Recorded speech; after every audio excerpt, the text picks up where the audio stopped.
peu importe qui tu es, peu importe ce que tu crois savoir de la vie, peu importe combien de livres tu as lus, de philosophies que tu as explorées, de conseils que tu as écoutés, rien de tout cela n'a d'importance.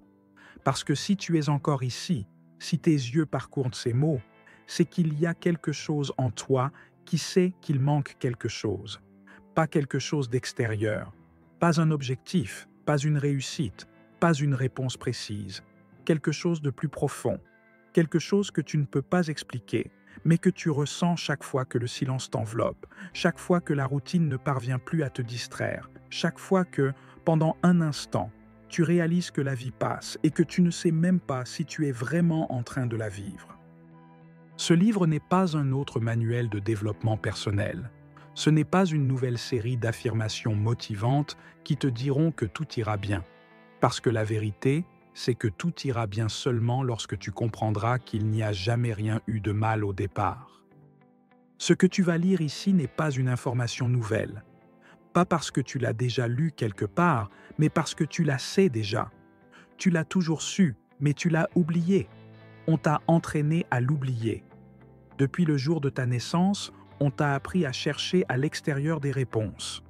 On t'a fait croire que l'amour se trouvait dans une autre personne, que la sécurité résidait dans l'argent, que le sens de la vie était une réussite, que le bonheur était une récompense que seuls certains pouvaient gagner.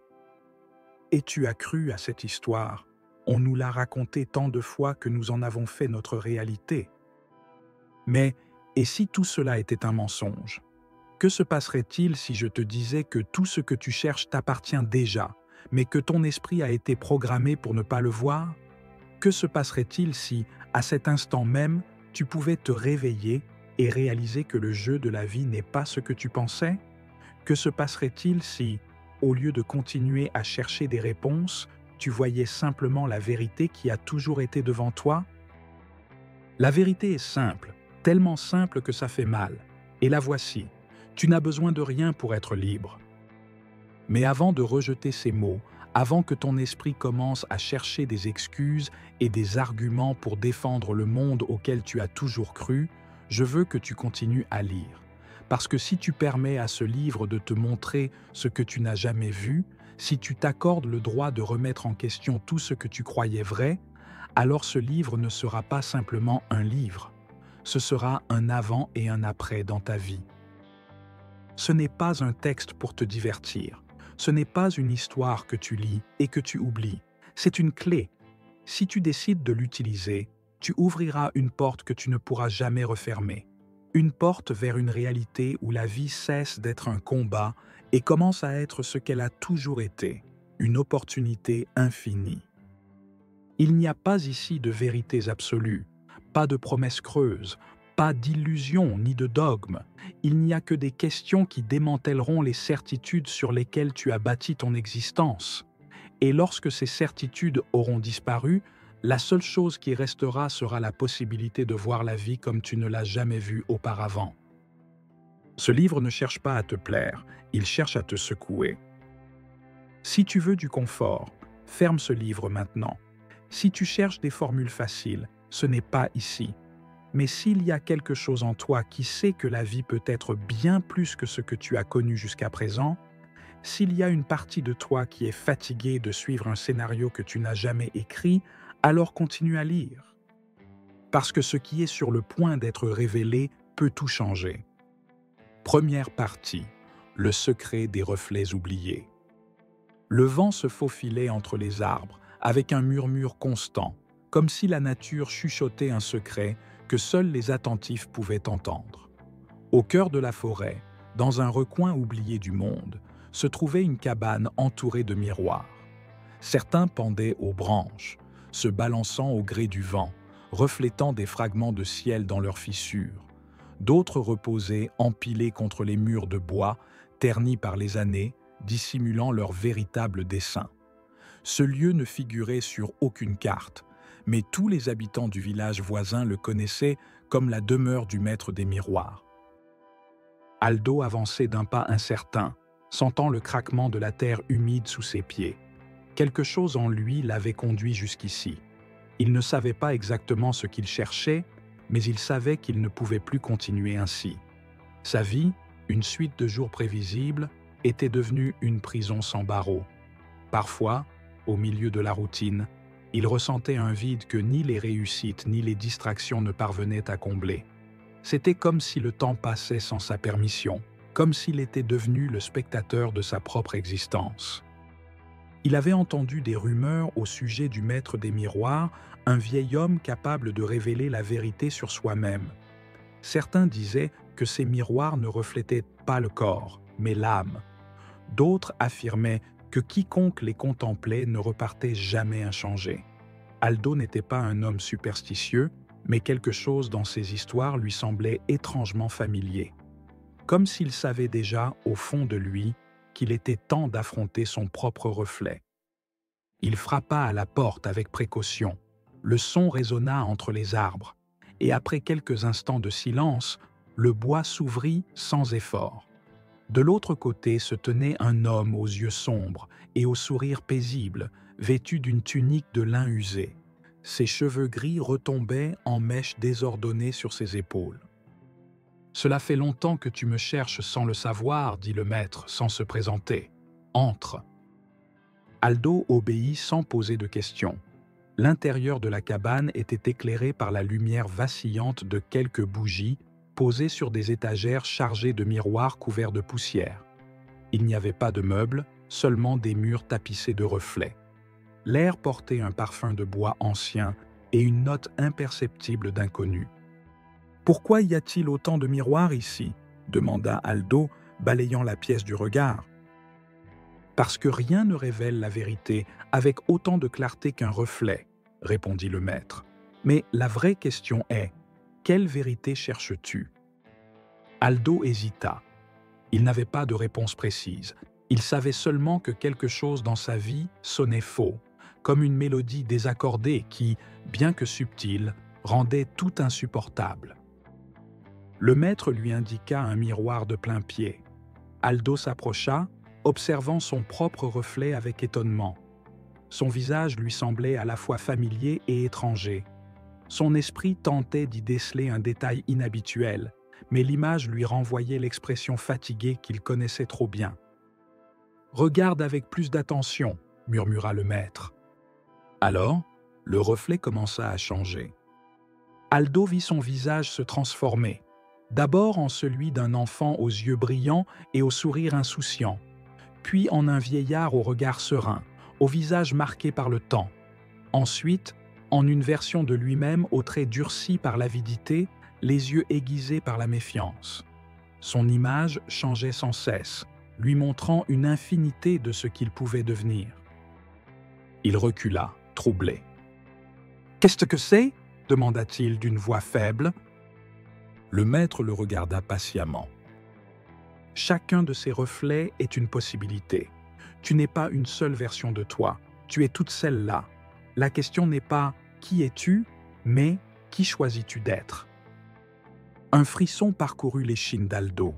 Son esprit tentait de s'accrocher à la logique, mais quelque chose au fond de lui savait que ces mots étaient vrais. « Mais comment savoir laquelle est-ce la vraie ?» Le maître sourit. « La seule réalité est celle que tu crées avec ton attention.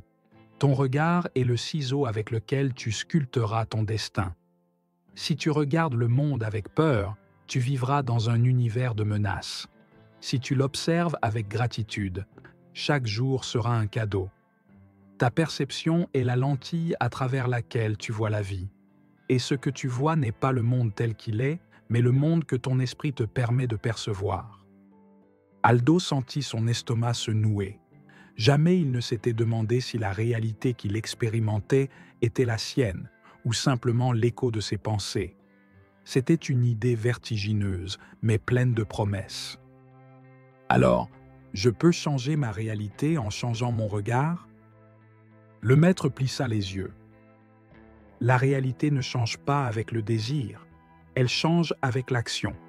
L'attention est la première étape, mais ce que tu fais avec elle, voilà ce qui façonne réellement ton destin. » Aldo eut l'impression que son esprit s'élargissait, comme si, jusqu'alors, Il avait vécu dans une pièce obscure et que quelqu'un venait d'en ouvrir la fenêtre. Sa vie, jusque-là, n'avait été qu'une répétition de pensées et de gestes automatiques. Il n'avait jamais imaginé pouvoir réécrire sa propre histoire. Il quitta la cabane avec l'impression que tout autour de lui avait changé, même s'il savait que c'était lui qui n'était plus le même. Tandis qu'il regagnait le village, il remarqua des détails qui lui échappaient auparavant.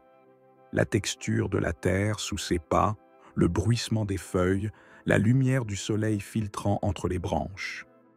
Le lendemain, il s'assit sur la place du village et observa simplement. Un homme passait le front plissé, marmonnant comme si l'univers conspirait contre lui. À côté, une femme portant un panier de pain souriait à chaque personne croisée.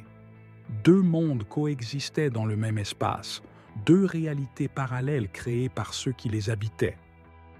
Il se demanda ce qui se passerait si l'homme changeait d'expression, s'il décidait de sourire au lieu de froncer les sourcils. Sa journée serait-elle différente? Ou était-il prisonnier d'une version de lui-même qu'il avait acceptée sans jamais la remettre en question? Ce soir-là, avant de s'endormir, Aldo prit une décision. Dans les jours à venir, il expérimenterait avec son attention, pas superficiellement, mais comme celui qui change l'objectif par lequel il regarde le monde. Le premier jour, il marcha le dos droit, le menton relevé.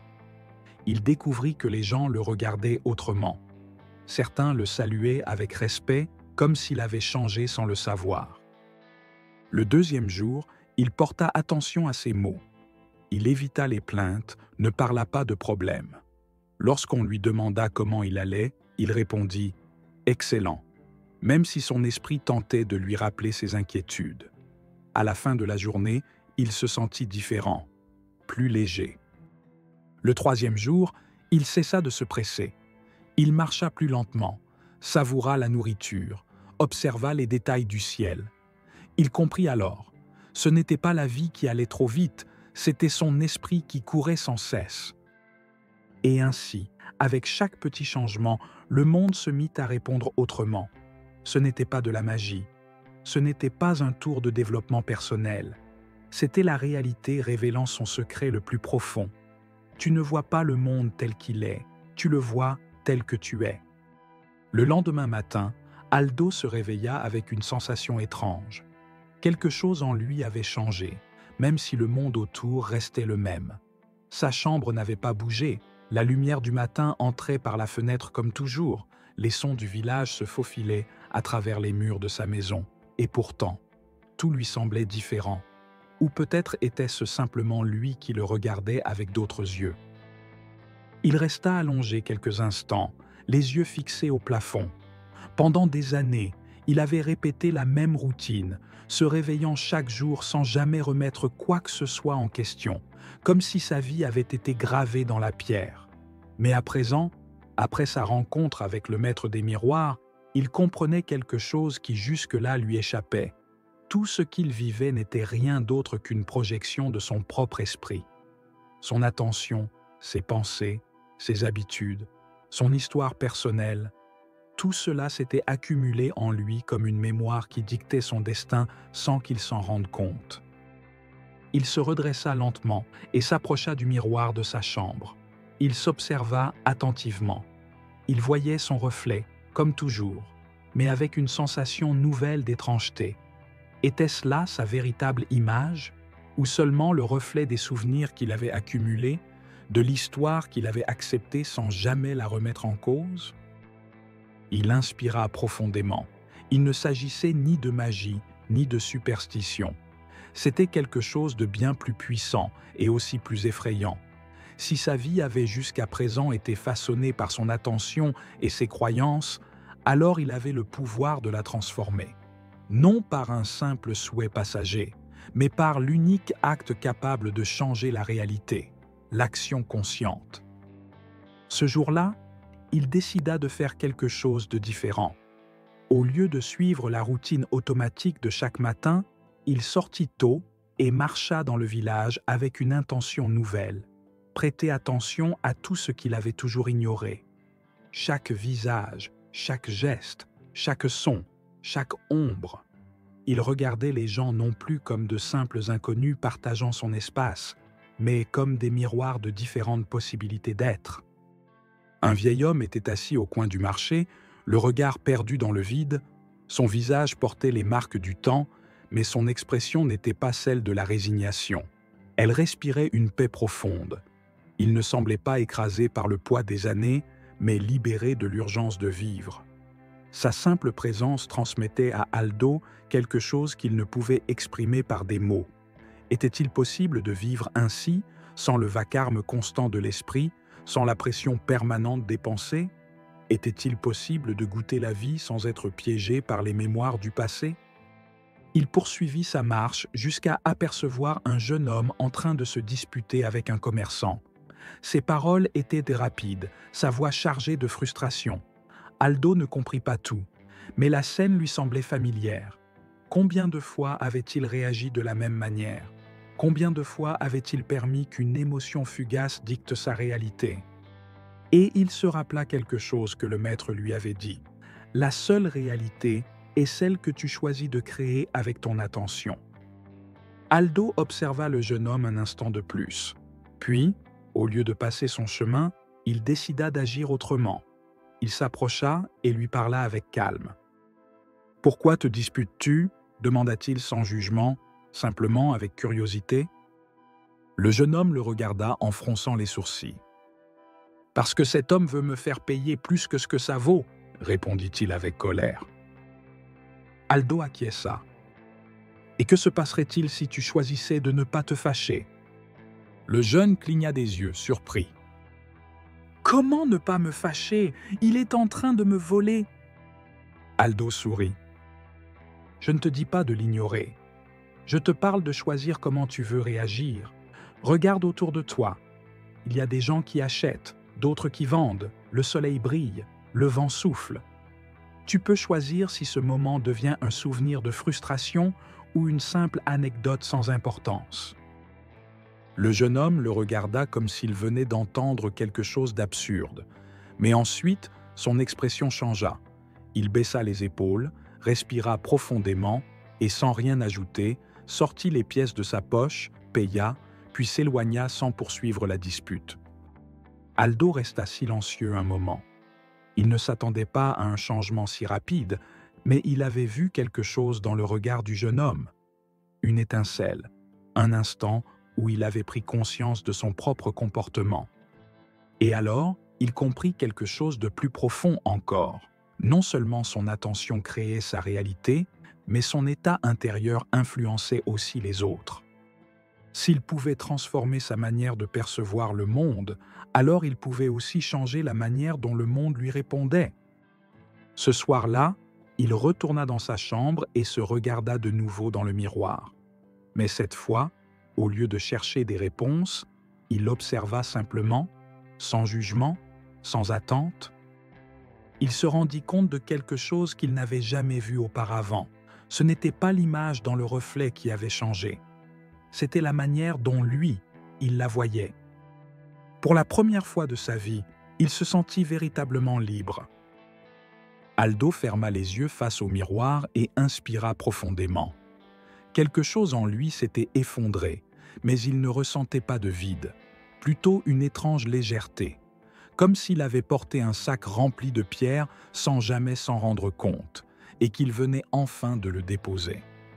Non pas parce que quelqu'un le lui avait demandé, mais parce qu'il avait compris qu'il n'en avait jamais eu besoin.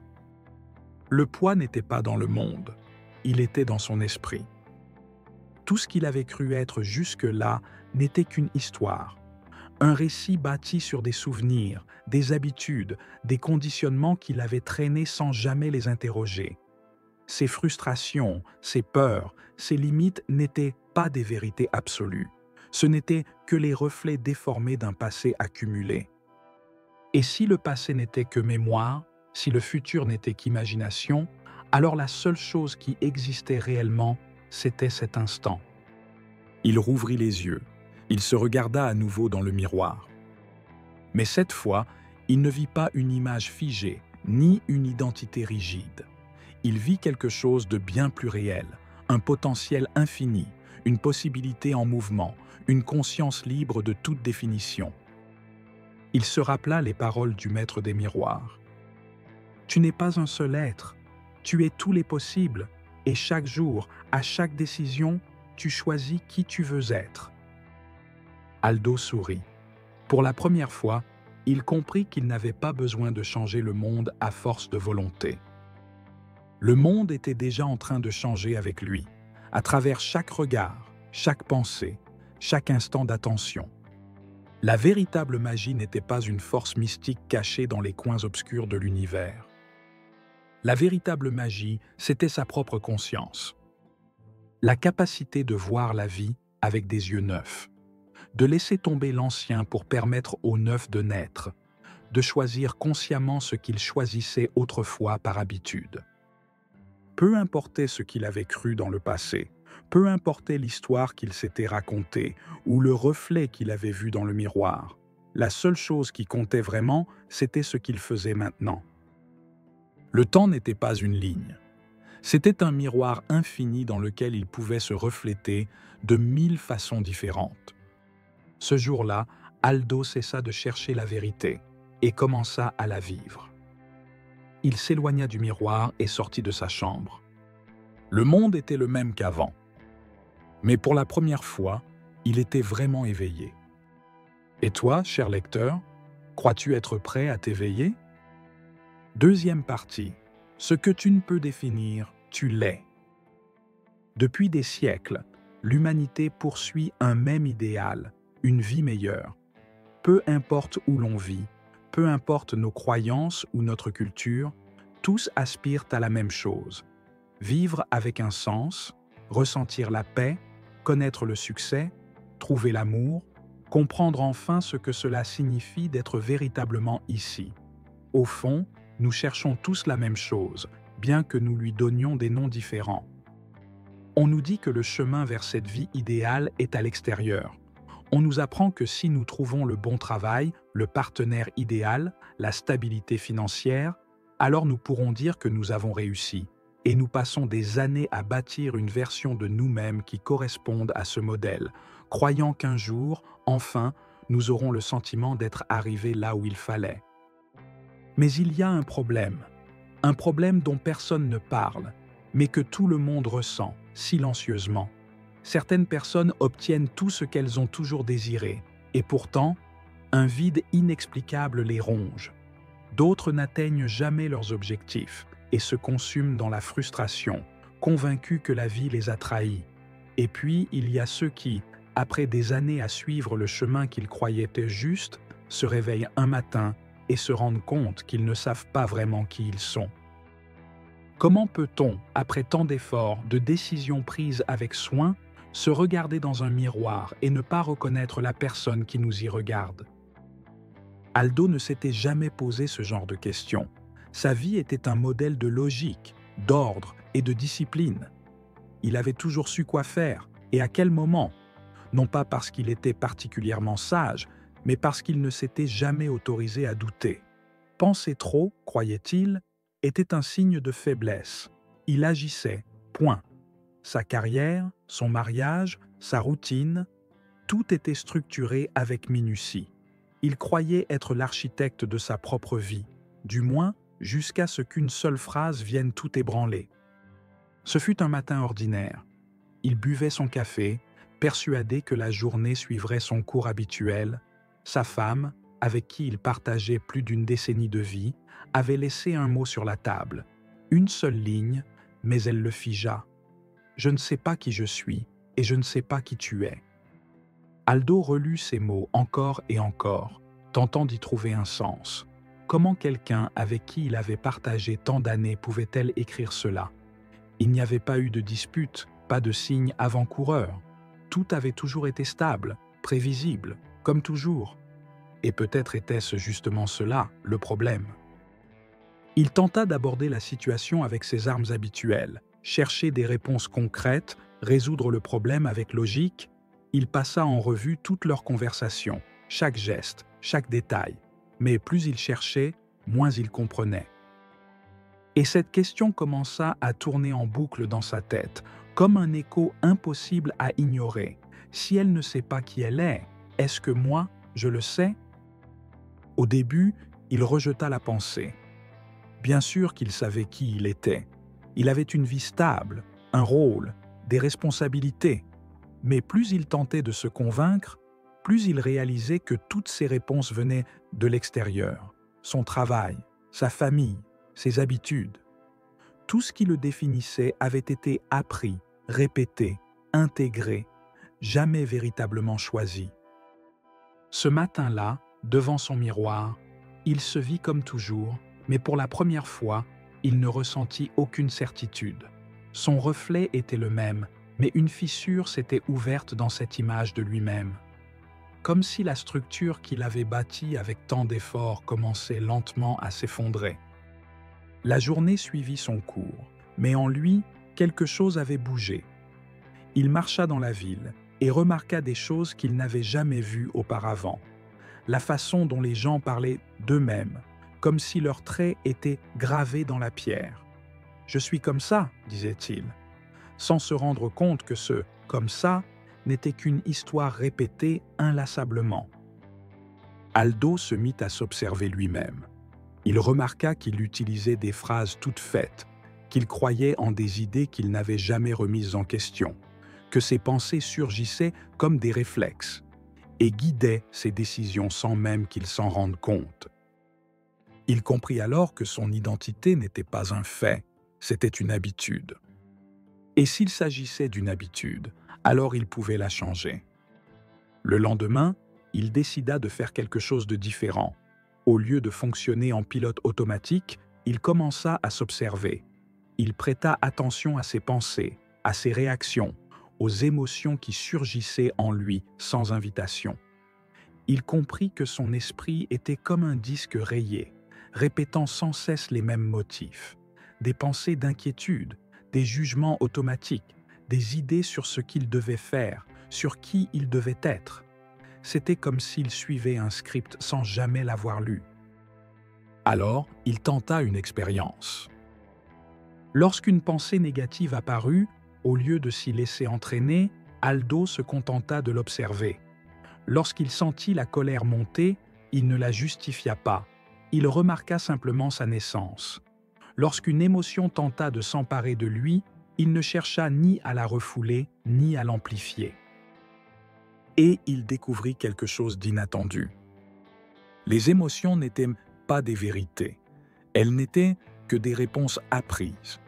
Il n'était pas obligé de réagir toujours de la même manière. Ce jour-là, pour la première fois de sa vie, il ne s'identifia pas à ce qu'il ressentait. Il se permit simplement de voir, sans fusionner avec ce qu'il voyait. Et alors, tout changea. Le monde autour de lui était resté le même, mais son expérience intérieure avait basculé. Il comprit que la majorité des souffrances humaines ne proviennent pas de ce qui arrive, mais de l'interprétation qu'on en fait, des filtres à travers lesquels on observe la vie, des récits qu'on se répète sans cesse. S'il n'était qu'un empilement de souvenirs, alors il n'était attaché à rien. Il pouvait être n'importe qui, il pouvait se réinventer, non pas à partir de ce qu'il avait appris, mais à partir de ce qu'il désirait profondément vivre. Ce soir-là, devant son miroir, il ne chercha plus de réponse. Il regarda, simplement. Il n'y avait plus besoin de définir quoi que ce soit. Car la véritable liberté ne réside pas dans le fait de trouver une nouvelle identité, mais dans celui de cesser de s'accrocher à l'ancienne. Et à cet instant, il se sentit plus libre qu'il ne l'avait jamais été. Il ferma les yeux un instant, laissant flotter la question dans son esprit sans chercher à y répondre. Il réalisa que toute sa vie, il avait couru après des certitudes, s'accrochant à des définitions de lui-même, du monde, de ce que cela signifiait d'être en vie. Mais maintenant, il comprenait que la plus grande des prisons n'était ni la routine, ni la société, ni les obligations. La plus grande prison, c'était le besoin d'avoir une réponse à tout. Il avait passé des années enchaîné à l'idée qu'il devait être quelqu'un, que son identité devait être bien définie pour trouver la paix. Mais il comprenait désormais que la stabilité ne venait pas d'une image figée, mais de la capacité à lâcher prise. Et pour la première fois, cela ne lui faisait pas peur. C'était comme s'il avait tenu toute sa vie une poignée de sable, serrant si fort qu'il ne cessait de s'en échapper. Maintenant, il ouvrait simplement la main, laissant le vent emporter ce qui n'était plus nécessaire. Il sortit marcher. Le monde n'avait pas changé, mais son regard, oui. Il observa les passants, les conversations, les expressions.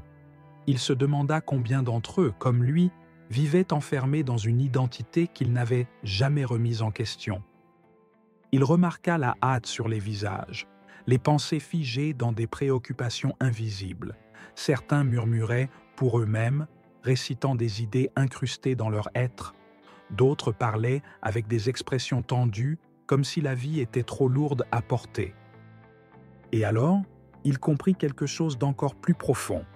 Ce n'était pas seulement sa propre pensée qui avait été programmée, c'était celle de tout le monde. Chaque personne qu'il croisait était enfermée dans une histoire qu'elle n'avait pas entièrement écrite.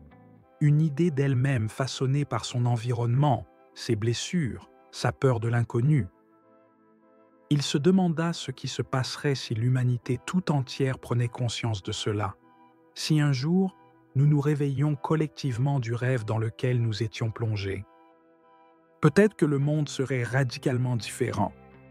Peut-être que la vie ne serait plus un fardeau, mais un champ infini de création. Aldo prit une décision. Il ne chercherait pas à changer le monde. Il n'essaierait pas de convaincre qui que ce soit, ni d'imposer sa compréhension. Il ferait simplement la seule chose qu'il pouvait vraiment faire, vivre selon cette nouvelle vérité. Sans s'attacher au passé, sans définir l'avenir, sans le besoin d'être quelqu'un. Juste être là, juste être.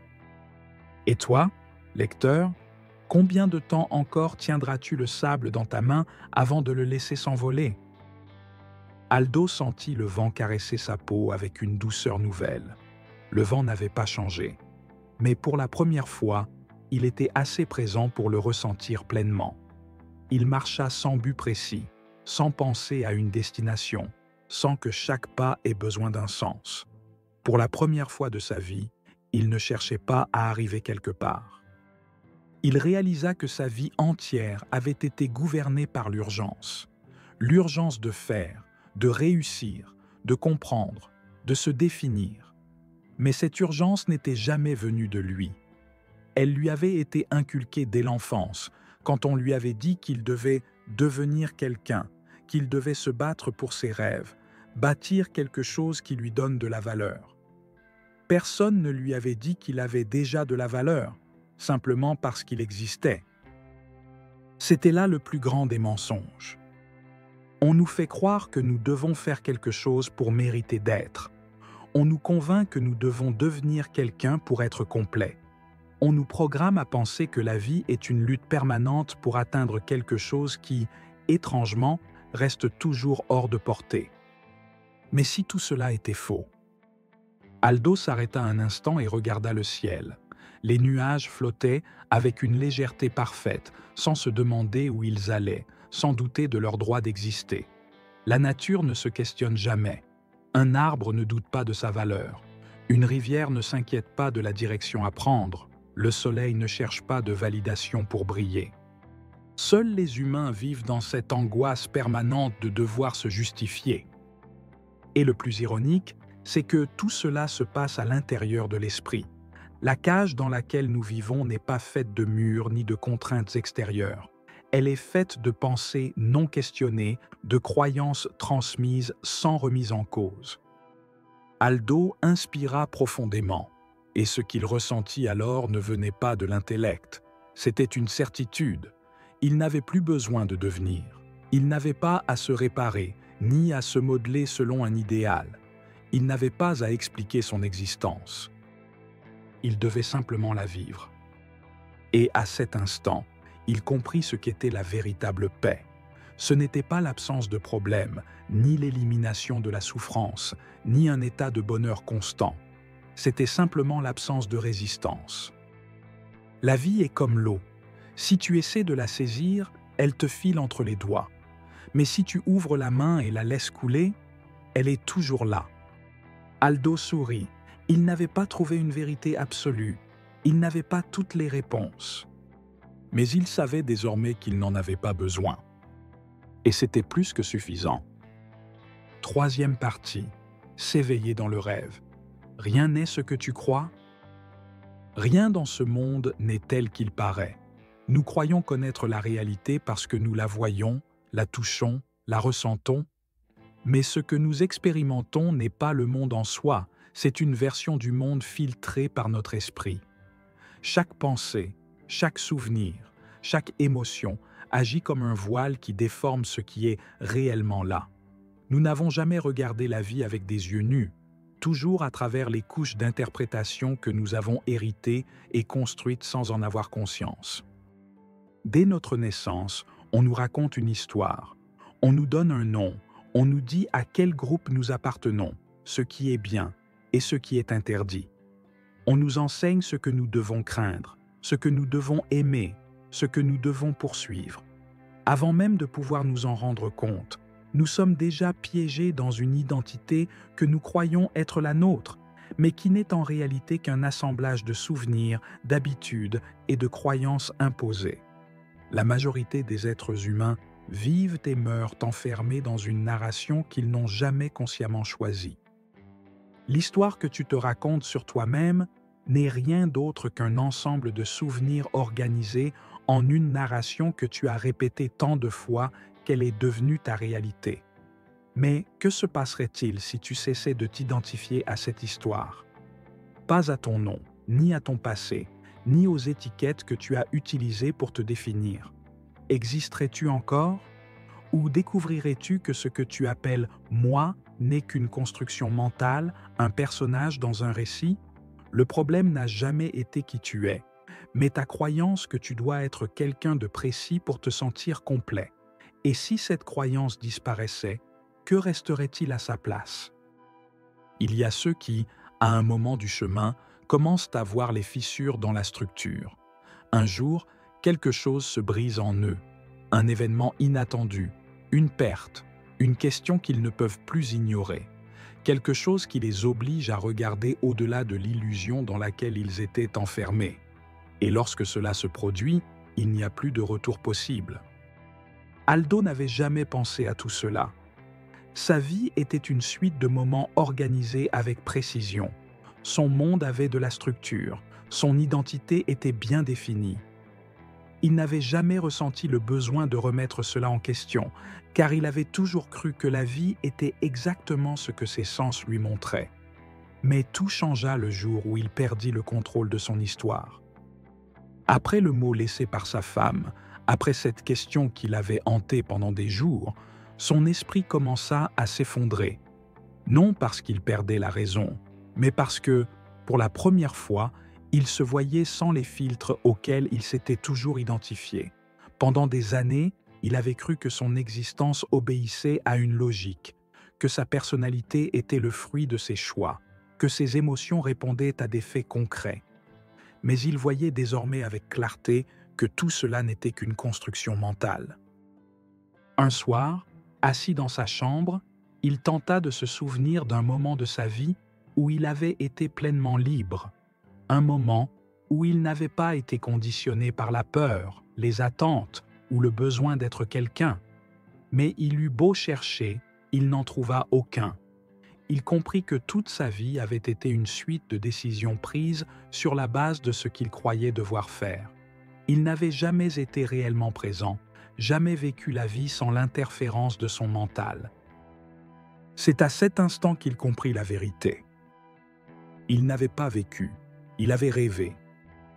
Un rêve dans lequel chaque pensée, chaque émotion, chaque réaction faisait partie d'une histoire qu'il avait acceptée sans jamais la remettre en question. Un rêve où la réalité n'était rien d'autre qu'une projection de sa propre perception. Un rêve dont il ne savait pas comment sortir. Mais si la vie était un rêve, alors cela voulait dire qu'il pouvait le changer. Et s'il pouvait le changer, cela voulait dire qu'il n'était pas prisonnier. Il se leva de sa chaise et regarda son reflet. Mais cette fois, il ne vit pas son visage. il vit un personnage dans une histoire. Un personnage qu'il avait cru réel, mais qui n'existait que parce que son esprit le soutenait. Il se demanda ce qui se passerait s'il cessait de s'identifier à cette image. Existerait-il toujours? Serait-il encore la même personne s'il laissait de côté son histoire, ses souvenirs, son identité? Et alors, il comprit. L'identité est un masque que nous portons pour naviguer dans le monde. Mais derrière le masque, il y a autre chose. Quelque chose qu'on ne peut définir avec des mots. Quelque chose qu'aucune pensée ne peut contenir. Ce que nous sommes, dans notre essence, ne peut être réduit à un nom, un passé, une idée. C'est quelque chose qu'on ne peut qu'expérimenter, lorsque l'on cesse de s'accrocher à tout ce que l'on croit être. Aldo sourit. Pour la première fois de sa vie, il n'avait plus peur de ne pas savoir qui il était. Car à cet instant, il comprenait que la vraie liberté ne réside pas dans le fait de trouver des réponses. Elle réside dans le fait de cesser de poser des questions. Si la vie est un rêve, alors cela signifie que c'est toi qui la rêves. Tu n'es pas un spectateur, tu n'es pas une victime du destin, tu n'es pas un personnage prisonnier d'une histoire écrite par d'autres. Tu es le créateur de ta propre expérience, même si, jusqu'à présent, tu ne t'en étais pas rendu compte. Et si tu as le pouvoir de rêver, alors tu as aussi le pouvoir de t'éveiller. Le problème, c'est que personne ne nous apprend comment faire. On nous enseigne à apprendre, à mémoriser, à répéter, à obéir aux règles, mais jamais à déprogrammer notre esprit, à remettre en question la réalité, à voir au-delà de l'illusion. On s'habitue à vivre sans se rendre compte qu'on le fait dans un état d'hypnose. On se déplace dans le monde comme si on avait le contrôle, alors qu'en réalité, on suit un scénario que l'on n'a jamais écrit. Si tu veux t'éveiller, tu dois d'abord reconnaître que tu dors. Et pour cela, tu dois observer. T'observer sans filtre, sans excuse, sans justification. Observe tes pensées. D'où viennent-elles? Qui t'a appris à penser ainsi?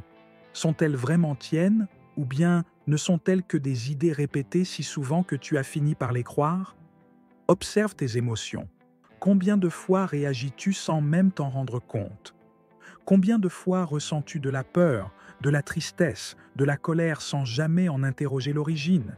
Et si ces émotions n'étaient que des réponses programmées, observe ton identité. Qui crois-tu être? Es-tu tes souvenirs, ton histoire, ta personnalité?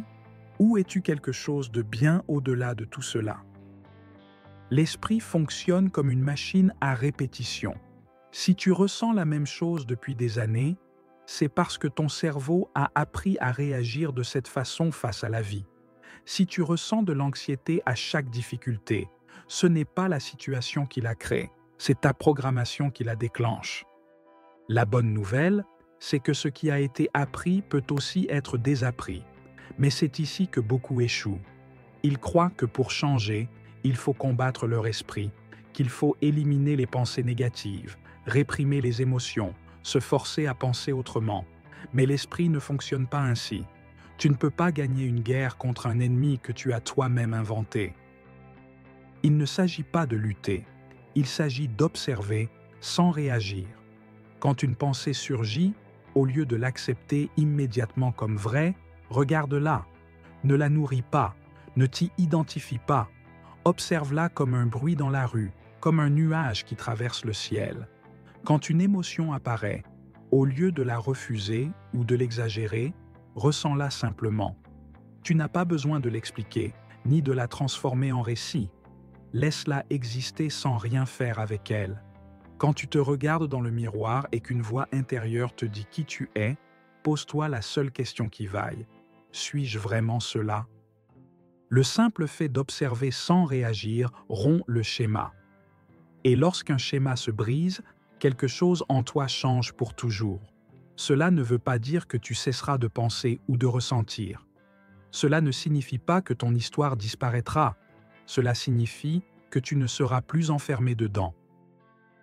Tu verras la vie avec clarté, sans les filtres qui t'aveuglaient.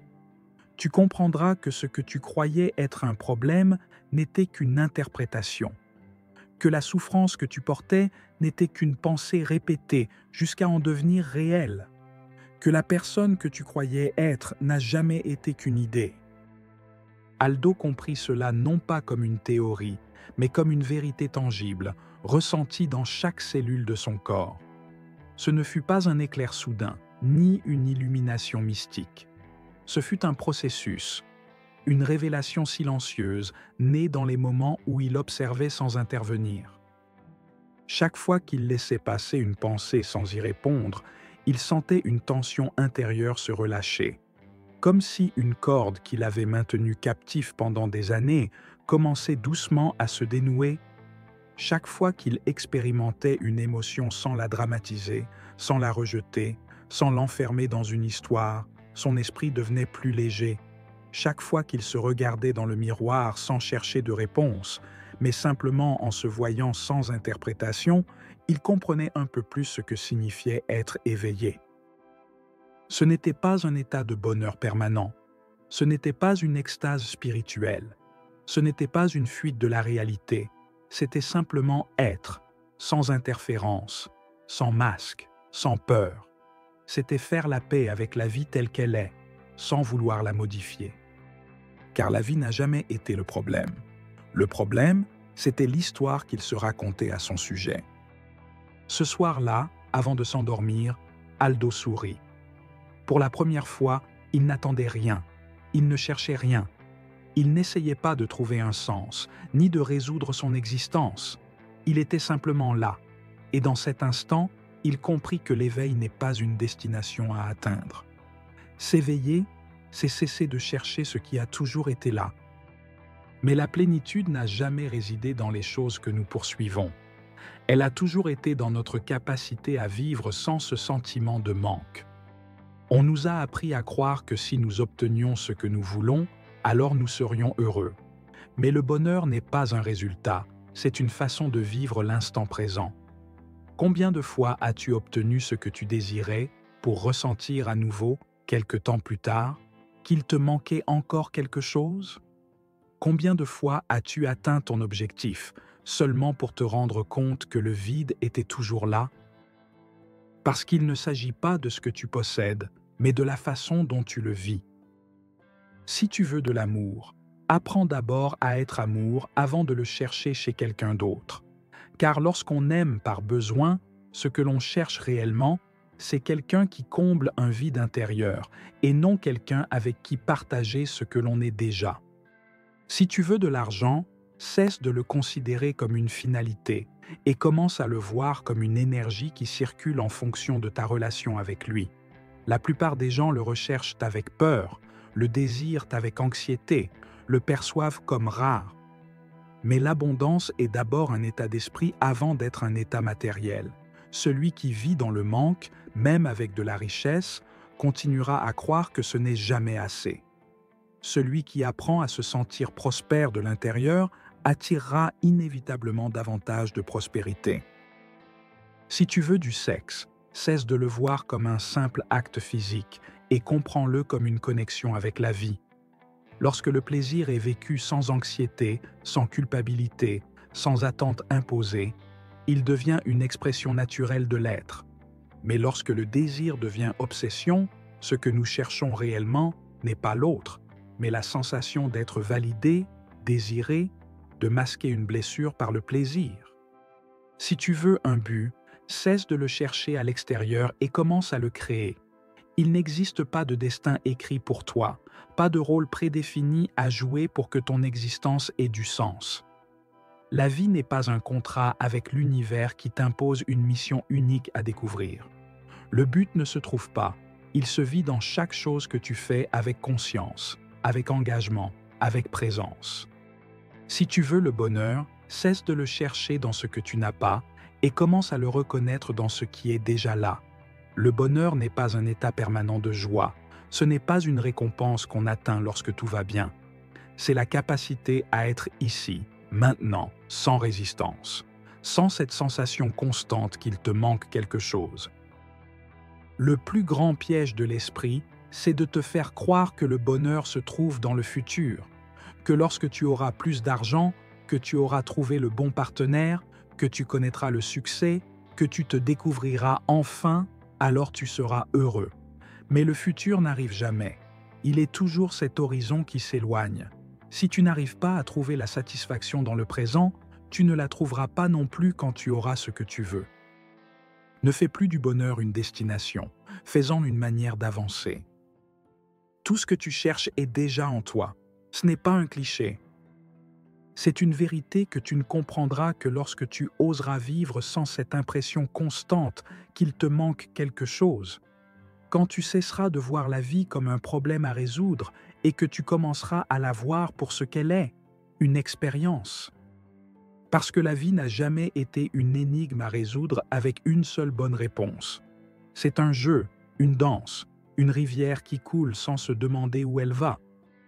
Et au moment où tu cesseras de nager à contre-courant et que tu te permettras simplement d'être, tu découvriras ce qui a toujours été là. Parce que la plénitude ne réside pas dans ce que tu obtiens, elle réside dans ce dont tu n'as plus besoin. Et toi, réfléchis un instant. Quelle réalité pourrais-tu créer si, enfin, tu cessais de chercher et que tu commençais simplement à vivre? Dernière partie, le secret que personne ne veut que tu saches. Personne ne te l'a dit, mais tout ce que tu cherches est déjà là. Pas dans le futur, pas dans un lointain destin, pas dans un plan universel qui te conduira au succès, à la plénitude ou à l'amour. Ici, maintenant. Mais tu ne peux pas le voir parce que tu as été programmé pour ne pas le reconnaître. Depuis le jour de ta naissance, on t'a appris qu'il te manquait quelque chose, que tu n'étais pas suffisant tel que tu es, que tu devais apprendre, grandir, t'améliorer, réussir, avancer, qu'il te fallait de l'amour pour te sentir complet, de l'argent pour te sentir en sécurité, de la reconnaissance pour te sentir valable, et tu l'as cru, sans poser de questions, sans voir que le véritable problème n'a jamais été l'absence de quelque chose, mais l'illusion qu'il te manquait quelque chose. Car tout ce que tu désires, tout ce que tu espères, n'a jamais été à l'extérieur de toi. Cela a toujours été là, attendant que tu ouvres les yeux et que tu le reconnaisses. Mais personne ne veut que tu découvres cela. Parce que si tu le faisais, tu serais libre. Libre du besoin, de la peur, de la dépendance. Libre des chaînes invisibles qui t'ont maintenu en train de courir après une carotte que tu n'atteindras jamais. Libre d'une société qui t'a appris à poursuivre ce que tu possèdes déjà, à mendier ce qui t'appartient depuis toujours. Et la question est, es-tu prêt à voir ce qui a toujours été juste devant toi? Aldo n'avait jamais songé à tout cela. Il avait toujours cru que la vie était un combat, un jeu d'échecs où il fallait jouer intelligemment pour gagner. Depuis l'enfance, il avait appris que rien ne s'obtenait sans effort, qu'il fallait mériter ce que l'on voulait, que le succès avait un prix. Alors il travailla, il lutta, il s'épuisa. Il devint cet homme respecté de tous, celui qui semblait posséder ce que tout le monde recherchait. Mais quelque chose clochait. Car malgré tout ce qu'il avait accompli, il sentait toujours un manque. C'était une sensation subtile, comme un vide qui ne disparaissait jamais complètement. Il pouvait l'ignorer un temps, se distraire avec des objectifs, des succès, des plaisirs passagers. Mais tôt ou tard, le vide revenait, pour lui rappeler qu'aussi rempli qu'il soit à l'extérieur, à l'intérieur, ce n'était jamais assez. Jusqu'au jour où, après tout ce qu'il avait traversé, la lettre de sa femme, la crise d'identité, l'éveil à l'illusion de son mental, il comprit ce que personne ne lui avait jamais dit. Ce n'était pas la vie qui lui devait quelque chose. Ce n'était pas le monde qui devait lui apporter ce qu'il croyait manquer. C'était lui-même qui, sans le savoir, bloquait ce qui avait toujours été là. L'amour, l'abondance, la plénitude, la joie ne sont pas des choses à obtenir. Ce sont des états qui existent déjà en toi, mais que ta propre programmation t'empêche de voir. On t'a appris à chercher dehors ce qui a toujours été dedans. Et le plus incroyable, c'est que le jour où tu cesses de chercher, tu vois, Quand tu cesses de poursuivre l'amour comme s'il était quelque chose que quelqu'un d'autre doit te donner, tu découvres que tu as toujours été amour. Quand tu cesses de te battre pour le succès comme s'il s'agissait d'un trophée extérieur, tu te rends compte que tu as toujours été suffisant. Quand tu arrêtes de courir après le bonheur, tu réalises qu'il n'a jamais été une destination, mais une manière de marcher. Le problème n'a jamais été l'absence de quelque chose. Le problème, c'était l'illusion que ce que tu cherchais n'était pas déjà en toi. Et Aldo le comprit, non parce que quelqu'un le lui expliqua, non parce qu'il le lut dans un livre ou l'entendit dans une conférence. Il le comprit parce qu'après toute sa lutte, après tout son effort, après toute sa quête, il s'arrêta. Et quand il cessa de courir, quand il arrêta de scruter l'avenir dans l'espoir d'y trouver ce qui lui manquait, il vit ce qui avait toujours été là. Et à cet instant, il comprit que toute sa vie n'avait été qu'un jeu de perception. Ce n'était pas le monde qui devait changer. C'était sa façon de le regarder. Aldo cessa de se demander pourquoi il se sentait vide et commença à se demander comment il pouvait se remplir sans rien attendre de l'extérieur. S'il avait passé sa vie à poursuivre quelque chose qui ne venait jamais, alors le problème n'était pas la vie. Le problème, c'était la manière dont il la vivait. Alors il fit quelque chose qu'il n'avait jamais fait auparavant. Au lieu d'attendre que le monde change, il se mit à expérimenter la vie d'une manière totalement nouvelle. Et en le faisant, il découvrit quelque chose que personne ne lui avait enseigné. La vie a ses codes, comme un livre aux pages invisibles, comme une symphonie qu'on ne peut entendre que si l'on apprend à écouter juste. Il existe des lois cachées qui gouvernent notre manière de percevoir le monde, mais elles ne figurent pas dans les manuels scolaires ni dans les discours de ceux qui prétendent tout savoir. Elles résident dans la façon dont tu vis chaque jour, dans ce sur quoi tu portes ton attention, dans ce que tu laisses t'affecter. Il découvrit que si l'on comprend ces lois et qu'on les applique, l'expérience de la vie peut changer du tout au tout. Ce n'était pas de la magie, ce n'était pas de la chance, c'était la compréhension de comment fonctionne la conscience en lien avec la réalité. Et voici ce qu'il a appris. Code 1. Ne poursuis pas, incarne. Aldo comprit que la raison pour laquelle il n'obtenait jamais ce qu'il voulait n'était pas que la vie soit injuste, mais qu'il désirait à partir du manque. Tout ce que tu recherches s'éloigne dès lors que tu crois ne pas l'avoir. Si tu cherches l'amour tout en sentant qu'il te manque, tu attires davantage de vide. Si tu recherches l'argent avec la peur de ne pas en avoir, tu attires davantage de pénurie. Si tu veux réussir pour prouver ta valeur, tu te sentiras toujours insuffisant. Le secret est simple, ne cherche pas, sois. Si tu veux de l'amour, sois une personne aimante, même avant d'être aimé. Si tu veux l'abondance, agis avec un esprit d'abondance, même avant de la voir se manifester. Si tu veux le succès, ressens-toi déjà en succès dans ce que tu fais aujourd'hui.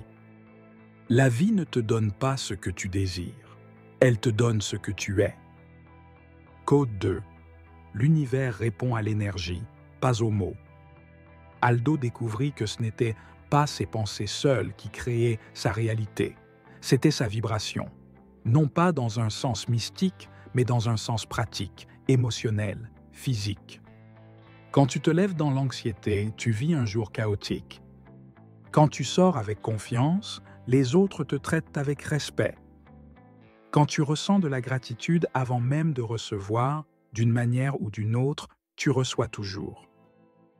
L'univers n'écoute pas ce que tu dis, il ressent ce que tu dégages. Si tu demandes à la vie quelque chose avec la peur de ne pas l'avoir, ce que tu émets, c'est le manque. Mais si tu le demandes avec la certitude que c'est déjà à toi, la réalité commence à se réorganiser pour te l'apporter. Code 3. La vie est un miroir, pas un combat. Aldo cessa de voir la vie comme une lutte et commença à la voir comme un reflet. S'il voulait changer ce qu'il voyait à l'extérieur, il devait changer ce qui existait à l'intérieur.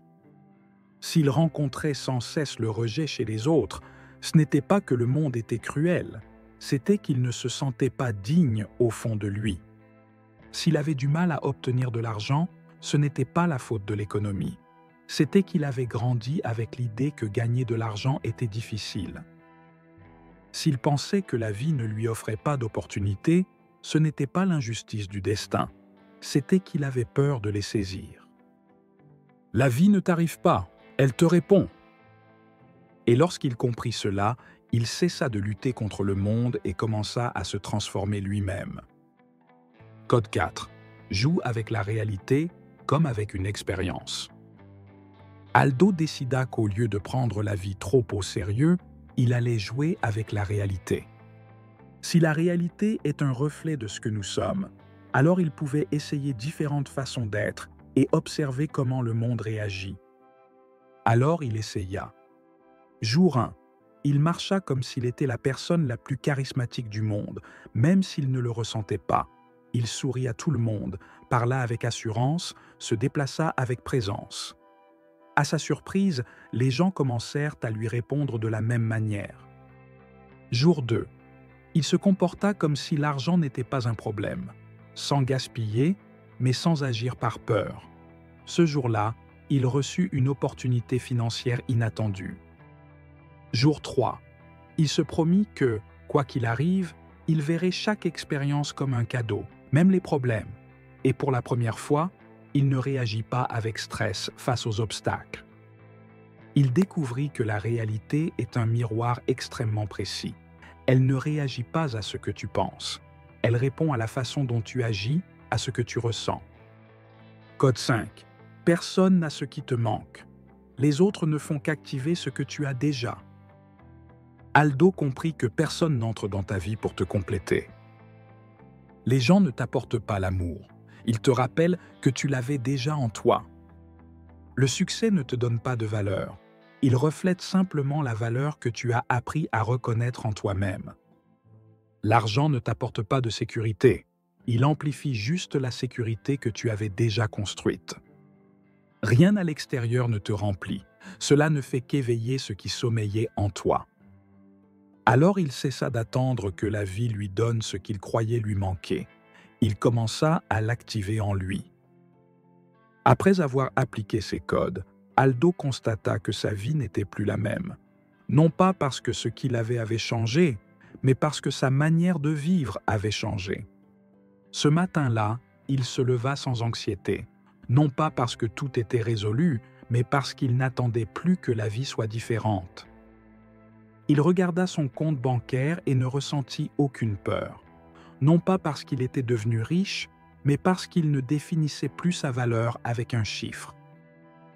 Il se regarda dans le miroir et se sentit complet. Non pas parce qu'il avait trouvé toutes les réponses, mais parce qu'il avait cessé de les chercher. Et à ce moment-là, il comprit. Le secret n'était pas d'en apprendre davantage, c'était de désapprendre tout ce qu'il avait gardé enfermé. Ce n'était pas de chercher ce qui manquait, c'était de reconnaître ce qui avait toujours été là. Ce n'était pas d'atteindre quelque chose, c'était de s'éveiller dans le rêve et de commencer à jouer. Et toi, lecteur, es-tu prêt à jouer avec la réalité au lieu de te battre contre elle? Aldo comprit que la vie avait toujours été un jeu, mais personne ne lui avait appris les règles. Il avait passé des années à essayer de gagner sur un plateau que d'autres avaient dessiné, suivant des règles qu'il n'avait jamais remises en question, poursuivant des objectifs dont il ne savait même pas s'ils étaient vraiment les siens. Maintenant, il savait que l'enjeu n'était pas de courir plus vite, de faire plus, de posséder plus. Il s'agissait de jouer autrement. Pas depuis l'anxiété, mais depuis la certitude. Pas depuis le manque, mais depuis l'abondance. Pas depuis l'attente, mais depuis la présence. Pour la première fois de sa vie, il décida de vivre comme si tout ce qu'il cherchait était déjà en lui. Non pas pour se mentir, mais parce qu'il comprenait que, profondément, cela avait toujours été vrai. Il agissait comme s'il avait déjà ce qu'il voulait, et son environnement réagissait à cette vibration. Il marchait avec la confiance de celui qui n'a plus rien à prouver et remarqua que les autres commençaient à le traiter avec plus de respect. non pas parce que le monde extérieur avait changé, mais parce que lui, il avait changé la manière dont il s'y tenait. Personne ne te l'a dit, mais tout ce que tu cherches est déjà là. Pas dans le futur, pas dans un destin lointain, pas dans un plan mystique de l'univers qui te mènera au succès, à la plénitude ou à l'amour. Ici, maintenant. Mais tu ne peux pas le voir parce que tu as été programmé pour ne pas le reconnaître. Depuis le jour de ta naissance, on t'a appris qu'il te manquait quelque chose, que tu n'étais pas suffisant tel que tu es, que tu devais apprendre, grandir, t'améliorer, réussir, avancer, qu'il te fallait de l'amour pour te sentir complet, de l'argent pour te sentir en sécurité, de la reconnaissance pour te sentir digne. Et tu l'as cru, sans jamais remettre en question l'idée que le vrai problème n'a jamais été un manque réel, mais bien l'illusion du manque. Parce que tout ce que tu désires, tout ce que tu attends, n'a jamais été hors de toi. Ça a toujours été là, attendant que tu ouvres les yeux et que tu le reconnaisses. Mais personne ne veut que tu le découvres. Parce que si tu le faisais, tu serais libre. Libre du besoin. Libre de la peur. Libre de la dépendance. Libre de ces chaînes invisibles qui t'ont fait courir après une carotte que tu ne pourras jamais attraper.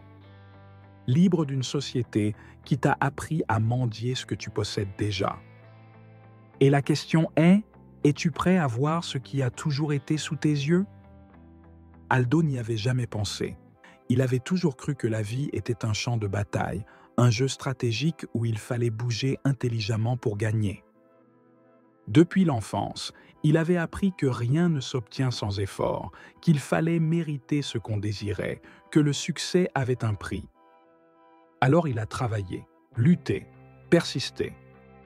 Il est devenu l'homme que tout le monde respecte, quelqu'un qui, en apparence, avait tout pour être heureux. Mais quelque chose clochait. Parce que malgré tout ce qu'il avait accompli, il ressentait encore un vide. Une sensation subtile, une impression de manque qui ne disparaissait jamais tout à fait. Il pouvait l'ignorer un temps, se distraire avec des objectifs, des projets, des plaisirs passagers. Mais tôt ou tard, le vide revenait, lui rappelant que, peu importe ce qu'il possédait, ce n'était jamais assez. Jusqu'au jour où, après tout ce qu'il avait traversé, la lettre de sa femme, sa crise identitaire, son éveil face aux illusions de l'esprit, il comprit enfin ce que personne ne lui avait jamais dit. Ce n'est pas la vie qui lui devait quelque chose. Ce n'est pas le monde qui devait combler ce qu'il ressentait comme un manque. C'était lui qui, sans le savoir, bloquait ce qui avait toujours été disponible. L'amour, l'abondance, la plénitude, le bonheur. Ce ne sont pas des choses que l'on obtient. Ce sont des états déjà présents en toi, mais que ta propre programmation mentale t'empêche de percevoir. On t'a entraîné à chercher à l'extérieur ce qui a toujours été à l'intérieur. Et le plus incroyable, c'est que, dès que tu cesses de le chercher, tu le vois. Quand tu cesses de courir après l'amour comme s'il était entre les mains de quelqu'un d'autre, tu découvres que tu as toujours été amour. Quand tu cesses de te battre pour le succès, comme s'il s'agissait d'un trophée extérieur, tu réalises que tu es déjà assez. Quand tu arrêtes de courir après le bonheur, tu comprends qu'il n'a jamais été une destination, mais une manière de marcher. Le problème n'a jamais été un manque. Le problème a toujours été l'illusion que ce que tu cherches est ailleurs que là. Et Aldo le comprit. Pas parce que quelqu'un le lui avait expliqué. Pas parce qu'il l'avait lu dans un livre ou entendu dans une conférence. Il le comprit parce qu'après avoir tant cherché, tant lutté, tant espéré, il s'est arrêté. Et lorsqu'il cessa de courir, lorsqu'il cessa de se projeter dans l'avenir en espérant y trouver ce qui lui manquait, il vit ce qui avait toujours été là. Et à cet instant, il comprit que toute sa vie n'avait été qu'un jeu de perception. Ce n'était pas le monde qui devait changer. C'était sa manière de le regarder. Aldo cessa de se demander pourquoi il se sentait vide et commença à se demander comment il pouvait se remplir sans rien attendre de l'extérieur. Si toute sa vie, il avait poursuivi quelque chose qui ne venait jamais, alors le problème n'était pas la vie, mais la manière dont il la vivait. Alors, il fit quelque chose qu'il n'avait jamais fait auparavant. Au lieu d'attendre que quelque chose change autour de lui, il commença à vivre autrement. Et ce faisant, il découvrit quelque chose que personne ne lui avait appris. La vie a ses propres codes. Comme un livre aux pages invisibles, comme une symphonie qu'on ne peut entendre qu'en apprenant à écouter différemment. Il existe des lois cachées qui gouvernent notre façon d'expérimenter le monde. Mais elles ne se trouvent pas dans les manuels, ni dans les discours de ceux qui prétendent tout savoir. Elles résident dans ta manière de vivre chaque jour, dans ce que tu choisis de voir, dans ce que tu laisses t'affecter. Et plus que tout, dans ta capacité à arrêter de chercher et commencer à recevoir. Le monde a commencé à répondre autrement. Non pas parce que quelque chose avait changé à l'extérieur, mais parce qu'il voyait tout avec un regard neuf. Les opportunités qu'il ne percevait pas auparavant commencèrent à apparaître. Non parce qu'elles n'existaient pas, mais parce que son attention était trop absorbée par ce qui lui manquait. Il comprit que la réalité n'avait jamais été contre lui. Elle reflétait simplement ce qu'il projetait en elle. Et lorsqu'il cessa de projeter le manque, il cessa de l'expérimenter. Non pas parce qu'il avait accompli davantage, mais parce qu'il avait cessé de vivre dans l'illusion qu'il lui manquait quelque chose. Il comprit alors quelque chose d'encore plus profond. Il n'attendait pas seulement le futur, il attendait aussi la permission de recevoir. Il avait toujours cru qu'il devait faire quelque chose pour mériter ce qu'il désirait, qu'il devait s'efforcer, se sacrifier, prouver sa valeur avant de pouvoir avoir du succès, de l'amour ou de l'abondance. Mais désormais, il voyait que la vie ne retenait rien. Tout avait toujours été disponible, simplement, il ne s'était pas permis de le recevoir. On nous a appris que recevoir est quelque chose qui se mérite, que l'on ne peut rien obtenir sans en payer le prix. Mais, et si la vie ne fonctionnait pas ainsi? Et si la seule chose qui nous empêche de recevoir, c'était notre propre croyance que nous ne sommes pas assez? Aldo décida de faire une nouvelle expérience. Au lieu d'agir comme s'il devait mériter ce qu'il désirait, il se comporta comme si c'était déjà à lui. Non avec arrogance, mais avec certitude. S'il voulait de l'amour, il se permit de le recevoir sans peur, sans doute, sans se demander s'il le méritait. S'il voulait du succès, il cessa de se justifier et avança simplement, sans culpabilité. S'il voulait de l'abondance, il cessa de se sentir petit et se permit de recevoir sans avoir besoin de prouver quoi que ce soit. Et alors tout changea. Non parce que la vie le lui avait donné, mais parce qu'il s'était permis de le recevoir. Le monde ne nous refuse jamais ce que nous voulons. C'est nous qui le bloquons avec nos croyances. Si tu ressens qu'il te manque quelque chose, demande-toi si tu le veux vraiment ou si, au fond, tu as peur de le recevoir. La plupart des gens cherchent l'amour, mais lorsqu'ils le trouvent, ils le sabotent par peur de le perdre. Ils cherchent le succès, mais s'auto-sabotent parce qu'ils ne croient pas le mériter. Ils cherchent la liberté, mais la rejettent parce qu'ils préfèrent la sécurité du connu. La vie ne te refuse rien, elle te donne seulement ce que tu es prêt à accepter. Aldo comprit cela au plus profond de son être. Ce n'était pas une simple idée, c'était une vérité qu'il ressentait. Dès cet instant, il cessa de demander et commença à permettre. Non pas parce qu'il pensait que la vie lui devait quelque chose, mais parce qu'il comprit qu'il s'était lui-même refusé ce qui avait toujours été là. Et lorsqu'il se permit enfin de recevoir, il découvrit que le vide avait disparu. Non parce qu'il avait trouvé ce qu'il cherchait, mais parce qu'il comprit qu'il l'avait toujours eu.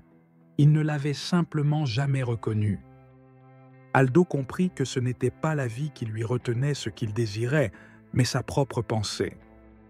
On nous a fait croire que ce que nous voulons est hors de portée et qu'il faut accomplir quelque chose d'extraordinaire pour le mériter. On nous a dit que le bonheur est une récompense, que l'amour est un prix, que l'abondance est un privilège pour quelques-uns. On nous a éduqués à ressentir le manque et, depuis ce manque, nous passons notre vie à chercher ce qui est déjà à nous. Mais ce qu'on ne nous a jamais dit, c'est que la vie ne te donne pas ce que tu veux, elle te donne ce que tu es prêt à accueillir.